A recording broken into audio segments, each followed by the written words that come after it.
Hello, my friends. We are back with another arc.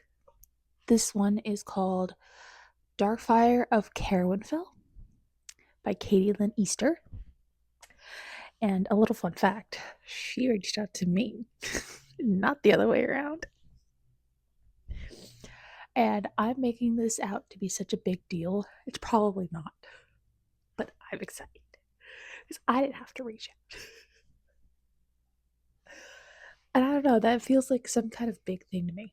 Anyway, so today is St. Patrick's Day as of recording this. And this is giving vibes. So, fuck it, why not, right? A couple of things I was able to ascertain is that this is 576 pages, give or take. We've got 49 chapters. And from what I can tell, release is going to be at the end of the month, I think. I will have to double check that. And I'll put it post edit what day release day is. But here we are. And I don't know if this counts as a dedication, but apparently because I'm big on dedications, here we are. Hers just goes, for every quiet flame that refused the dark its victory. And I had a little blonde moment there for a second because I was like, what? And then I read it. I was like, oh, yeah, that makes sense. I may be a little too stupid for this. We'll see. She's given us a map. Oh, I'm in love already. Oh, that's intricate. Hello. Pop your shit. Pop your shit. We got even a close-up view. And she credited Incarnate for the maps, which I'd say I've used that website. It's great. Yeah. 49 chapters, and it goes between two people from what I can tell. So, oh, and there's no spice in this, according to her. Which, spice is not a big deal in my books. If there's in it, there's in it. Fuck it. But a book with no spice, the plot better be plotting, if you catch my drift. So, there are content advisories that I will list out. We've got emotional abuse and manipulation, controlling relationships and power imbalances, parental abuse by the father in one scene, confinement and imprisonment, psychological distress, battle violence with moderate gore, and death of forest animals in a scene. While the story contains no explicit sexual material beyond kissing, it was written for adult readers and explores mature themes that in emotionally intense situations. Individual comfort levels and interpretations may vary, and only you can decide whether this book is right for you. Pop your shit. And then she even goes continuing.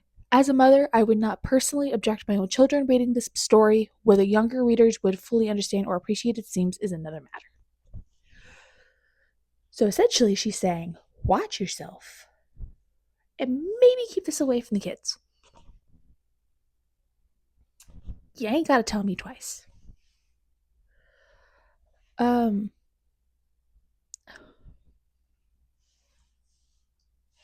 love how thorough she is.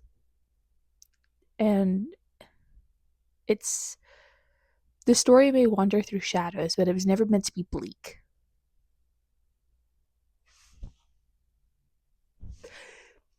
One more time. The story may wander through shadows, but it was never meant to be bleak.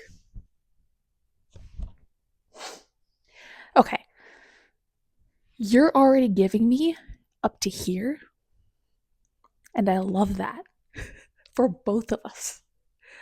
And she lists out all of the stuff. So, gothic fantasy romance with emotional weight, a dark, dangerous, deeply honorable hero.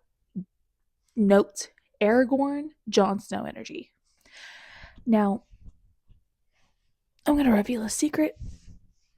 I ain't never read, nor have I watched Game of Thrones. The books are sitting on my shelf. I tried to read it. I'm going to try again to read it. Um, However, Baby Nuggy loved Lord of the Rings.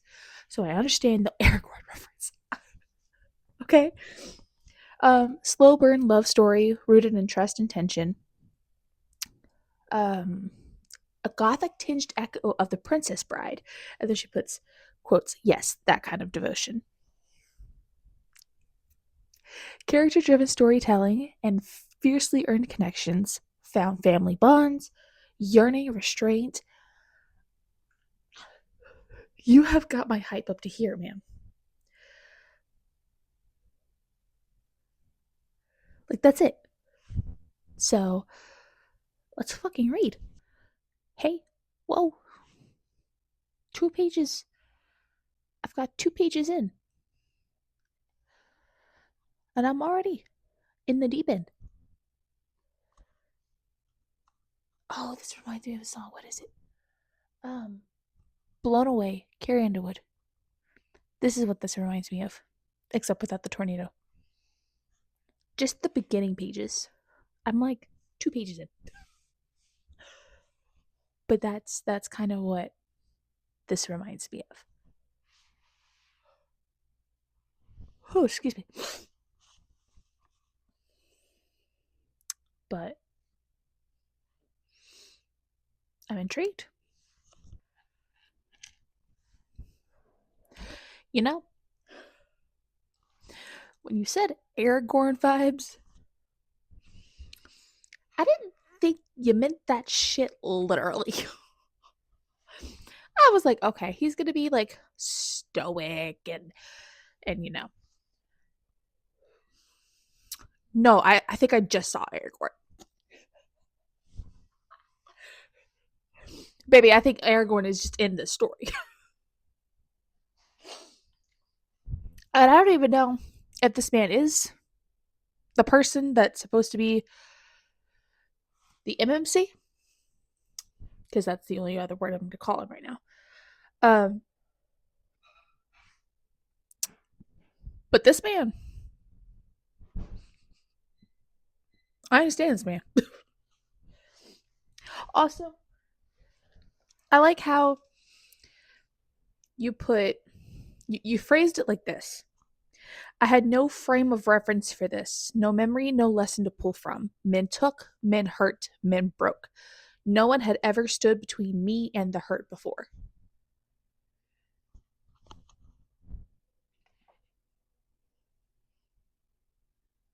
Ow. Hey, ow. That would hit a little too close, you know?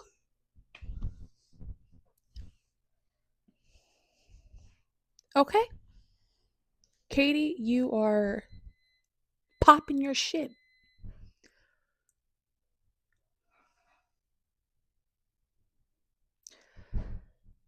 Touch her again, he said softly, and I will end this. You just unironically gave me touch her and die. I can die happy, actually. Thank you. Oh boy. Katie, I am 3% into this book. What do you mean? He paid the bill.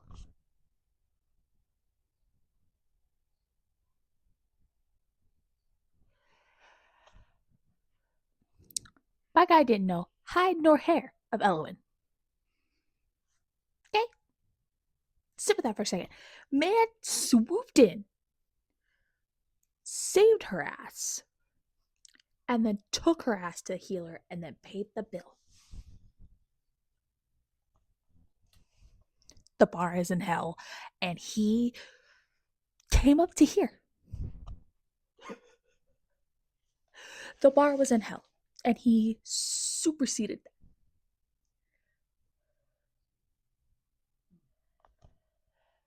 Listen, if I was Elwyn, That'd be my next god. Okay? That that would change something in my brain DNA.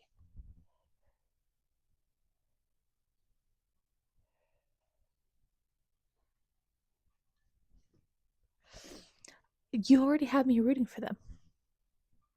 And I still don't know if that's the man who's going to be on the other half of this relationship.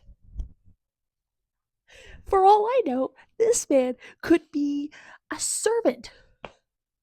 He's probably not. The way that you described him is giving MMC.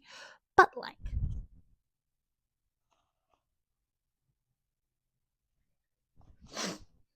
I'm invested. I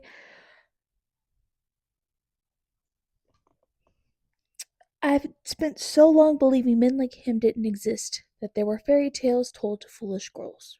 But in that moment I began to wonder if I had been wrong. If maybe, just maybe, there was another kind of man, if perhaps the old fables weren't entirely false after all.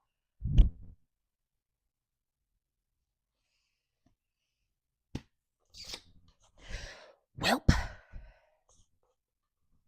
Listen, if you're not strapped in at this point, get strapped in.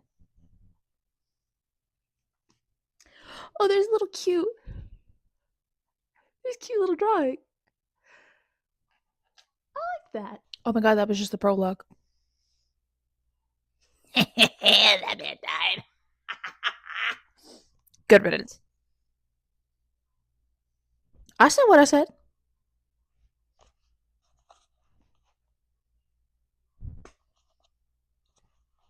You don't understand if you read it. Hi, new angle. I keep doing it.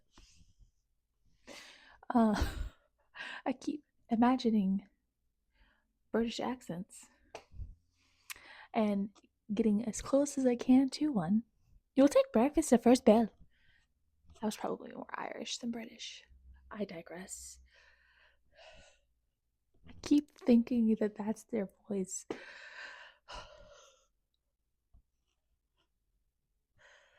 Tiddly Tom. I can't. I can't. Okay, not only are you giving me Aragorn, you're giving me Shadow Daddy.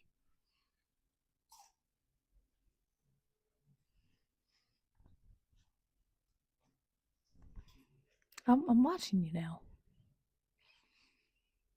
I'm watching you.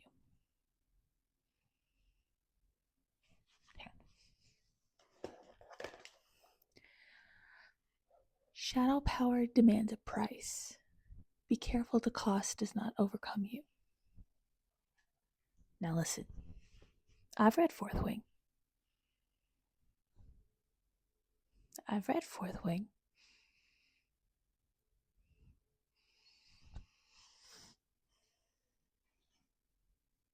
And if that man overpowers himself, you and me are gonna have some fighting words, Katie. Hello. So I read some last night. It's obviously a very new day. I am 16% into this book.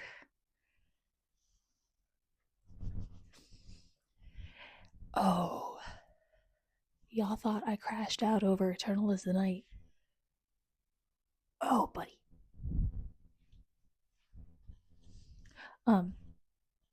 First of all, I am loving how this is written.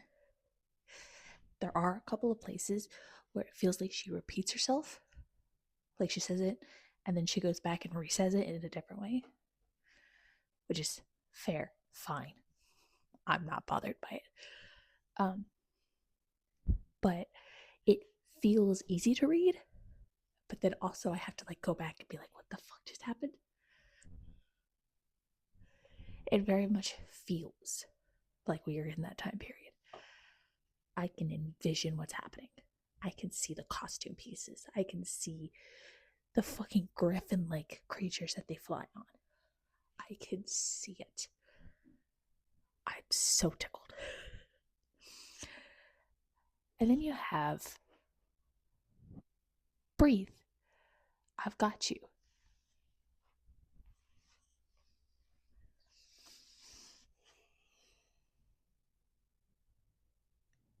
Mm-hmm.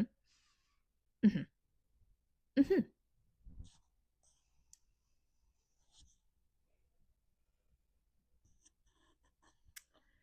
16% of the way in.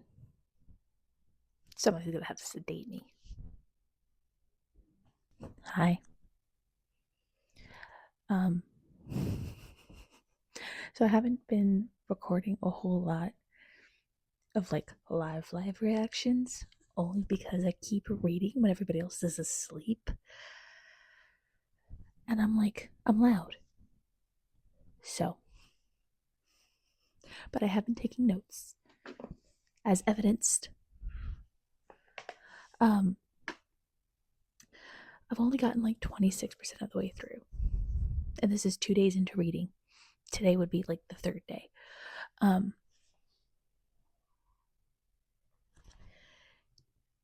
Quite literally. So I'm not gonna name percentages. You probably already saw it in the screenshot, but like, I'm trying not to spoil stuff, okay? Um, there's a part where they were in the forest, and he's like, "You should be afraid of me." She goes, "Well, why?" And he shows her. He only meant to show her just a tiny bit. And I wrote, his control is meant to keep everyone else safe, which really sucks because you can tell he just wants to be something normal.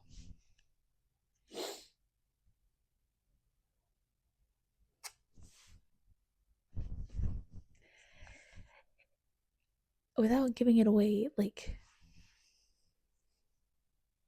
that scene kind of broke me. Because he only meant to show her like a modicum of his power.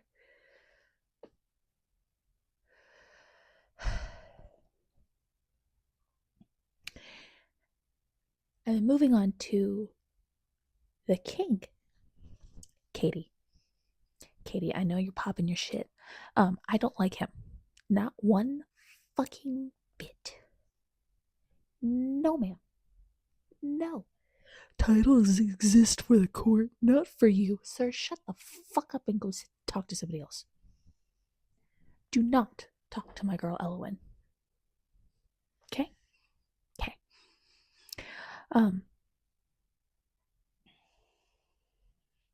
He pisses me off. His power pisses me off. His ego pisses me off. His backstory pisses me off. That man just pisses me off.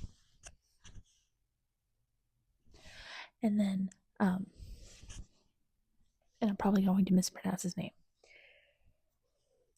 Elwyn thinks of Dratheon in such high esteem roles, and it makes me want to scream. Like, okay, perfect comparison. The way Arwen is with Aragorn. That is the vibe. And she is clocking that shit. She's quite, like, I can quite literally see Arwen and Aragorn. Clearly. Plain as day. It makes me want to scream because, like, you can tell on the pages. You can tell. And I want nothing more than for them to pull their shit together and get on with it. But again, I'm at less than 30% of this book. And God knows what's going to happen. Like, he's trying to keep her safe. She's...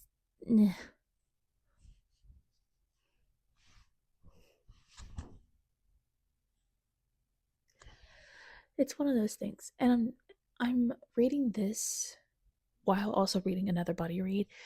And, like, it's... even if I'm, and this is no shade to any author, this is just my brain. As I was like, okay, I have to read this today because this is what we're doing, this, that, and the other, I'm still coming back to Drathion's ass. Come get your girl. Which, that scene, Katie, that one scene, touch her and you die? Not the first time, the second time. You know what we're talking about. We're on the same page. I almost exploded.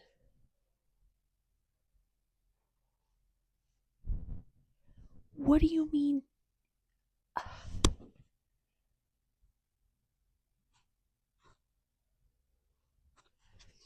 I think I found my perfect level of yearning. I quite literally, I just sat there, looked at my Kindle, and went,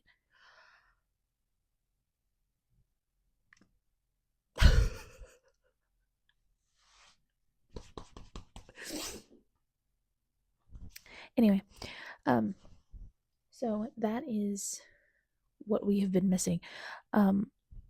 Trust me, I'm not like, I'm trying to record and I'm also trying to read and things like that. And I know nobody's gonna fault me for not like being on top of it as like I should be. But like, also I've got time. I'm by no means neglecting this, and I'm by no means not writing down my thoughts as they occur. I oversold myself, okay, and I'm learning my lessons. But that is not going to take away from either reviews. So, I'm definitely going to be reading before bed. We'll see how far we get into it, but like, definitely going to be reading before bed. And yeah. Um, nobody asked me. Nobody asked me about my feelings right now with this book. Thank you. Katie, you've got my emotions on a place where they really don't need to be.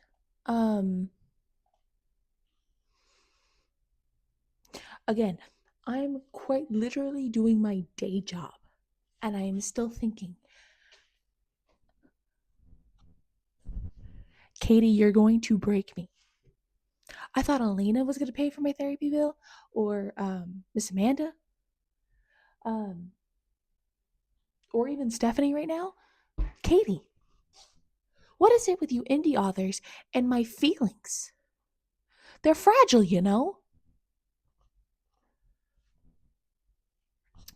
I have my notes again.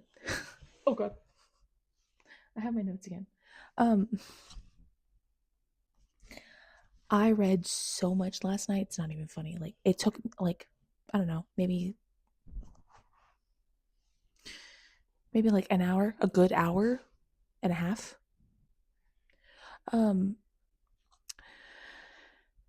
So let's get started on them. I know that you have a reason for this. I'm still almost pissed that Dratheon won't do nothing. And the king wants to claim I almost mispronounced her name. The king wants to claim Elowen so bad that her studies just don't matter. He could take a long walk off a short pier. And you probably wrote this man to have this exact reaction, but like, and I know we're building up to the overarching story. I know, because we're still, at this point, we were 30% in the book, right? I need Raytheon to come get his girl. Thank you. Also, Varric, you fucking snake. I can't say that because it spoils it. But Varric can join the king. That's all I can say.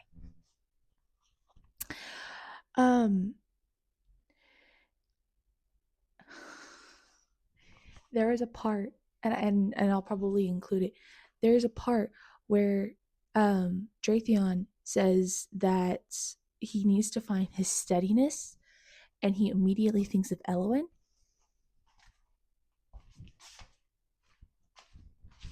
Fuck you! Lovingly! Fuck you! You cannot put that in there and expect me not to giggle and kick my feet.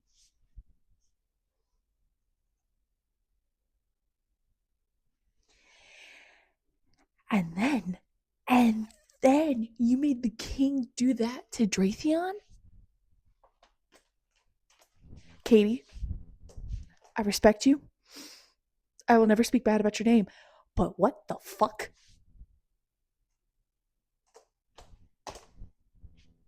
I'm like this close to throwing a tantrum, by the way. I just had to kick off my slippers.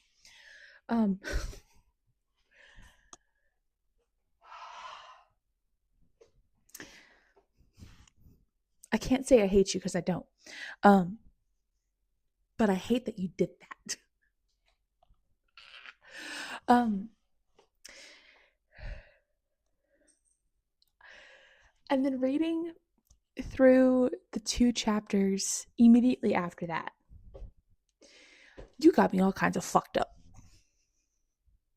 That was like watching a death in slow motion, knowing what's going to happen, but you can't do anything about it. Knowing that you can't save them, and yet you want to do something about it. You can. And I hate that feeling. Thanks.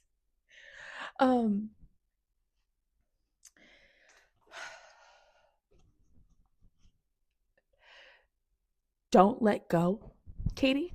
Okay, we moved in here because things.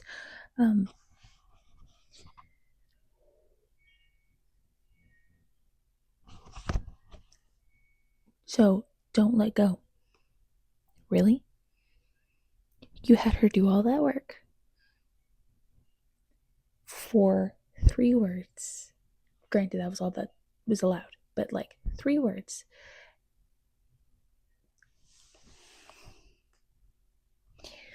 She reached him. She did that. And then to have the king come in and basically bully her into submission. Don't let go.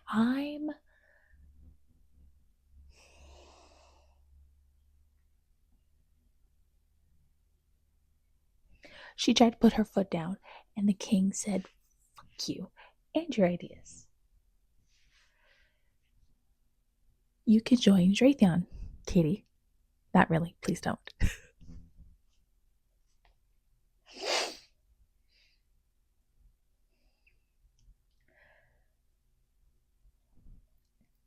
Don't let go. And I'm like, that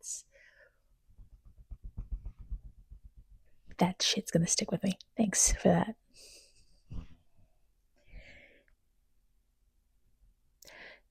He would look at me as if I were the one place his restlessness ceased. Elwyn talking about what she kind of wanted in a future husband. He would look at me as if his restlessness ceased.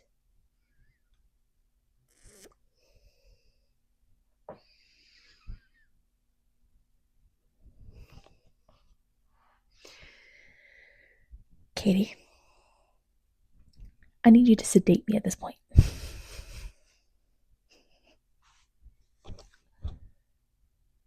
And then you've got Dratheon with some kind of otherworldly prison guard.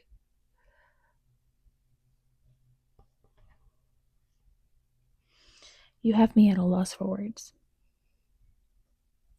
Which,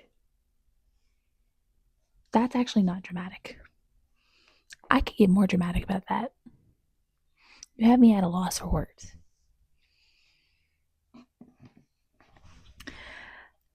I think this might be one of my 5 stars for the year. And I'm trying not to give those out willy-nilly, because, like, I want my 5 stars to mean something.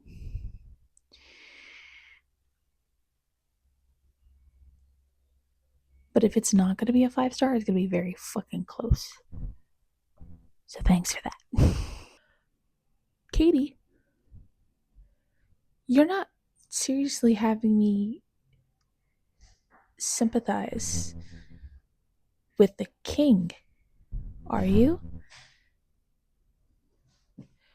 You're not seriously.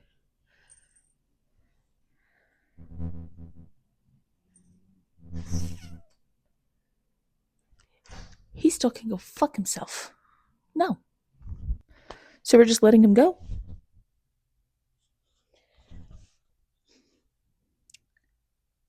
This was never his to decide. The Arendar built this prison to guard the realm, not to serve a tyrant's will.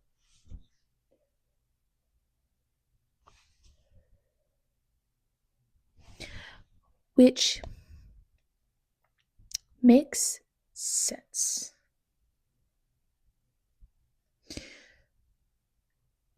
Because Dratheon is over here thinking that this man is not necessarily a man. And I don't think he's too far off in that guess. I think this jailer person is like that middle ground between the gods and the mortals. And I don't have a good comparison. Oh, God. Off the top of my head.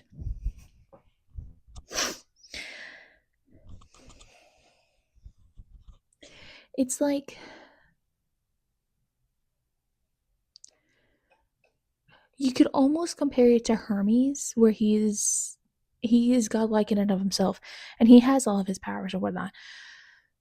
But Hermes in Greek mythology is also the middle ground between Hades and the Olympians. That's a very terrible comparison, but that's the only thing my brain is like sticking to. Um, Another path awaits you. Okay, first of all, Katie, you still got me 3 shades of fucked up. You had me sympathizing with Cater. Now this. Don't get me wrong. I want the opportunity for Dratheon to come get his girl. Because at this point, I'm a little under halfway in the book.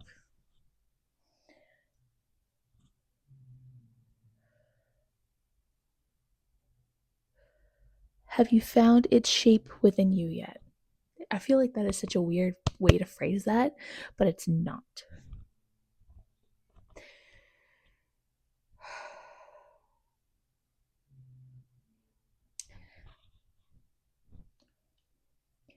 There's a lot of things that I'm like grappling with, and they're not all bad.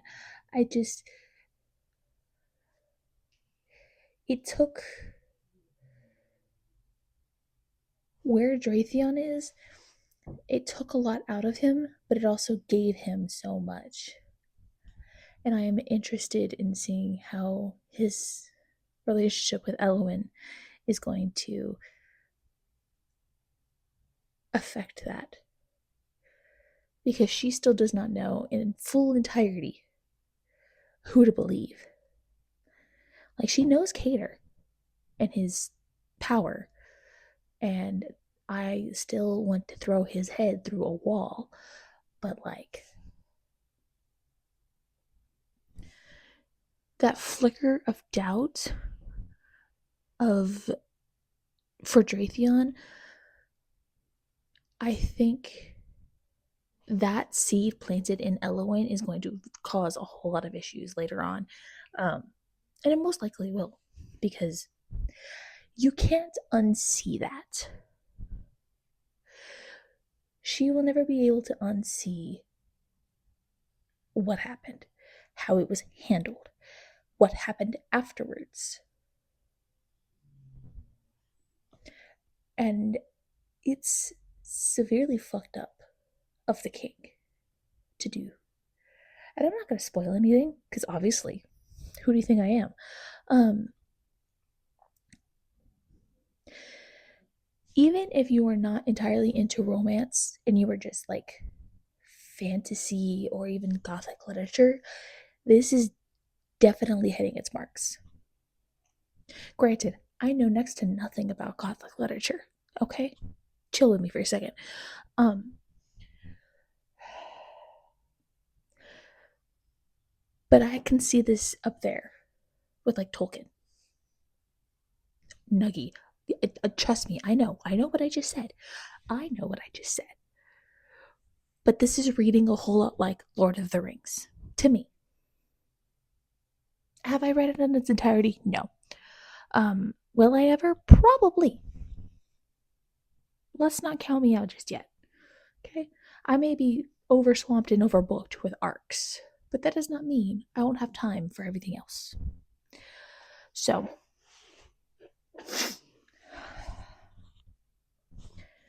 like I said, I'm a little under halfway through with this book. I'm cautiously optimistic, and we shall see where it goes.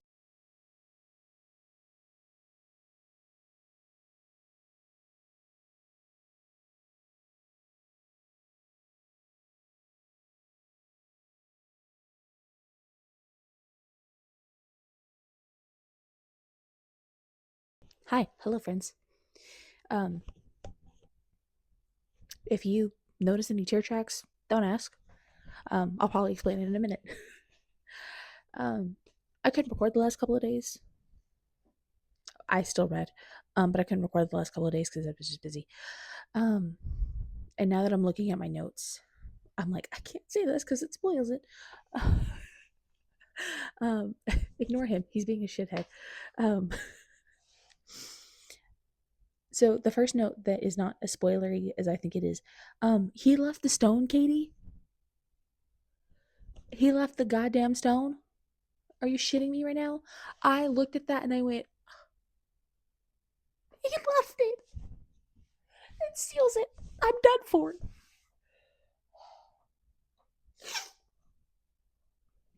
And I think I mentioned this earlier in the video, but Katie was like, "Yes, you got past this point." And I'm like, "What do you have in store for me?" She goes, "You'll see." Oh, I saw.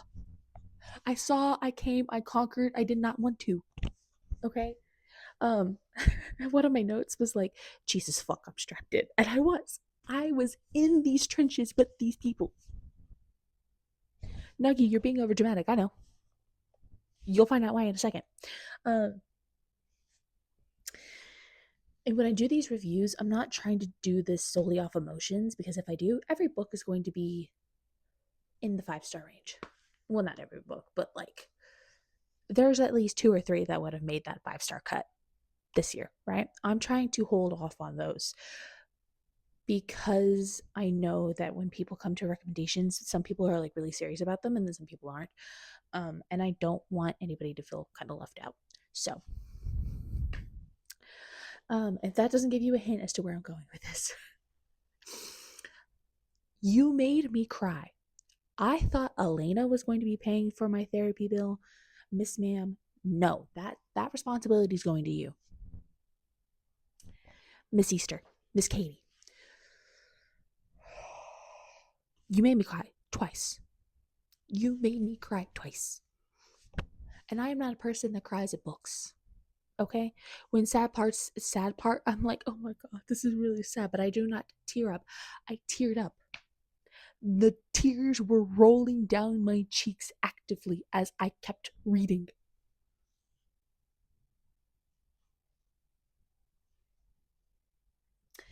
Okay. So, this is the review part. If you skipped all of those live thoughts, these are going to try. I'm not going to try and spoil this. Um, this is probably about as least spoilery as I'm going to get in this entire video. Before I begin, Katie, I really want to thank you for reaching out and sharing this with me. Because if you hadn't, I probably would not have known that my soul was going to die a little bit. Okay. You allow me to enter this world early, and I can't thank you enough. That means a whole lot. It may not be a whole big thing, but it anyway. Um, from the jump, the story had me hooked. It kept me wondering what was happening next. Like some things I was like, oh, this may happen next. Nope. No, ma'am. Okay. Everything was well written, it was well described, it was well thought out. Like you could see the love and attention that she put into this. And I'm sure her beta readers had a whole big part about this and the editors and all of that, but you can see the level of effort that went in. Um, I could see this in my head the entire time. Like I was actively watching Lord of the Rings on the screen with my eyeballs, which does not sound like it should be a big deal, but for me, it takes a lot to visualize in my head. Like some things I can visualize and it's like, "Oh, okay, that's cool." This entire story, I could see it all. Okay? Like I could see the mannerisms, I could see the land, I could see the attire, like I could see all of it. It was boggling to me. Um you weren't lying about the energy. You were not lying. And I probably mentioned this earlier in the video. Um, if somebody was to ask me about like a modern day Aragorn or Arwen retelling, I would probably point them here. Oh, like no shade. I would probably point them to this direction. Um, onto our characters. We have Elwyn, a meek, shy, very traumatized woman who learns how to play both sides of the field, how to find her ground, and how to stand on her own. At the beginning of the book, we see her as this tiny, frail little thing that is scared anytime somebody raises a hand. That's what abuse does. But throughout the book, we see her grow into her skin, learn how to hold her ground, when to step back, when to yield, when to bend. It's like to see that transformation on the pages is a whole nother thing. It's not easy and it's not fun, but she goes through events that make her open her eyes a little bit more. Okay. Dratheon. Dratheon, if I could give you a hug, if you were a real man, I would. I would. Buddy goes through it. Trials, he has them. Tribulations, he's already checking them off like a to-do list. He stays in them trenches, okay? Um, but those trials and tribulations are what make him the person he becomes at the end of the book. Okay? Like, he starts off stonewalled, in on himself, steps only when he thinks he has to. At the end, you can see the way his mind starts to restructure itself, which is a weird thing, actually. Kind of like Elwyn. It was a kind of a weird thing to witness. Um, every other character in this book, the king hated his guts. Their friends loved them to death. Every single character in this book that was introduced and throughout the story, every single one of them was a fully fleshed out idea. There was not one that I was like, why the fuck are you here? You're not necessary to the story. No, they were all necessary. They were all fleshed out. They all had their own ideas and lives. And if that is not like a big thing, couldn't tell you what else. I will be gnawing, annoyingly so, at the gates of my enclosure. So thank you, Katie. Um, You guys thought I'm not shutting up about Eternal is the Night? I'm not going to shut up about this book. Okay? Um, I highly implore you to go get it.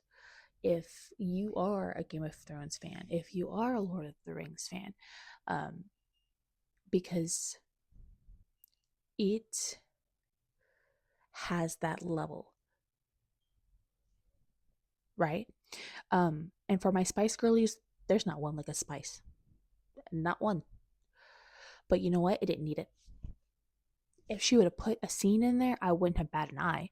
But like the story did not need it. Not one bit. And that's as somebody who does normally read books that do have at least some level of spice, having none in it is not as jarring as you would think.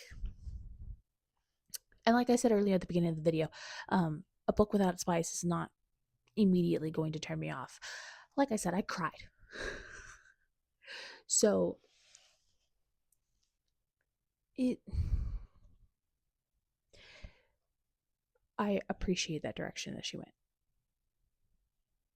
It simply just didn't need it. Now if she makes another one that has some in it, I'm not gonna be like you changed. No.